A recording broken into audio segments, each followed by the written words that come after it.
This is SkyTour News for November 5th to the 11th. I'm Amanda Curran. November 7th, 1966. Lunar Orbiter 2 is launched.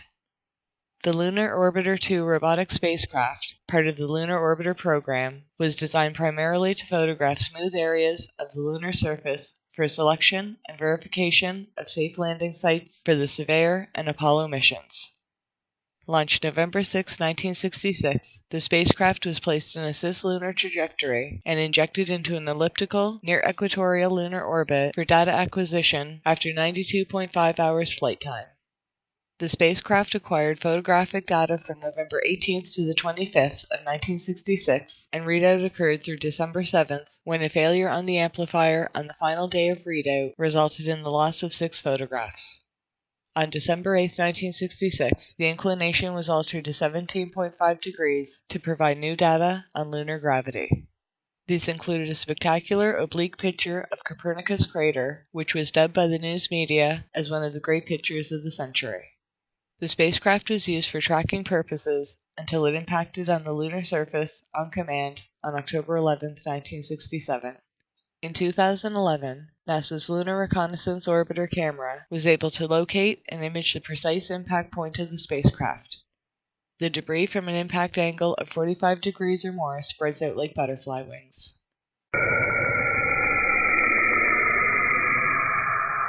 November 5, 1967.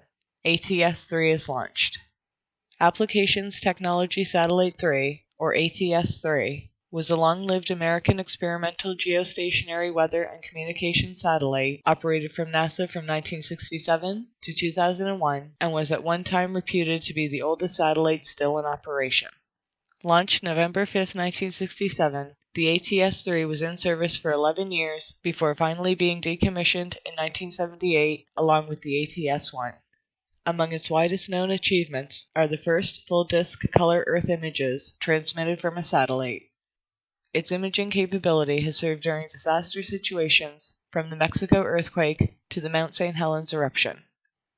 On November 10, 1967, ATS-3 took the first color photograph of the Earth, which was subsequently used on the cover of the first whole Earth catalog. Circa 1970, ATS-3 was used to collect images of weather patterns, especially developing hurricanes, in the Western Hemisphere. 1,200 line photos were downlinked approximately every 25 minutes and transferred to various users. November 7, 1996. The Mars Global Surveyor is launched.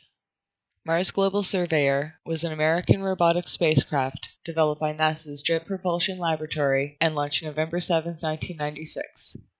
The MGS was a global mapping mission that examined the entire planet from the ionosphere down through the atmosphere to the surface. As part of the larger Mars exploration program, the MGS performed monitoring relay for sister orbiters during aerobraking, and it helped Mars rovers and lander missions by identifying potential landing sites and relaying surface telemetry. The Mars Global Surveyor characterized the surface features and geological processes of Mars, determined the global topography, planet shape, and gravitational field, monitored global weather and the thermal structure for the atmosphere, and imaged possible landing sites for the 2007 Phoenix spacecraft and the 2011 Curiosity rover. After analyzing hundreds of high-resolution pictures of the Martian surface taken by the orbiting Mars Surveyor spacecraft, a team of researchers found that weathering and winds on the planet created landforms, especially sand dunes, remarkably similar to those on some deserts on Earth. Results from the MGS primary mission were published in the Journal of Geophysical Research by M. Mallon and K. Edgett.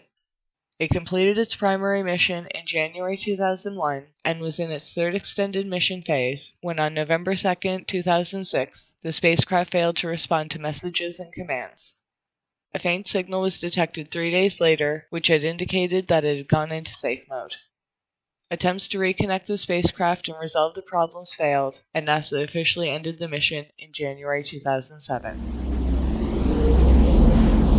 This is SkyTour News. I'm Amanda Curran.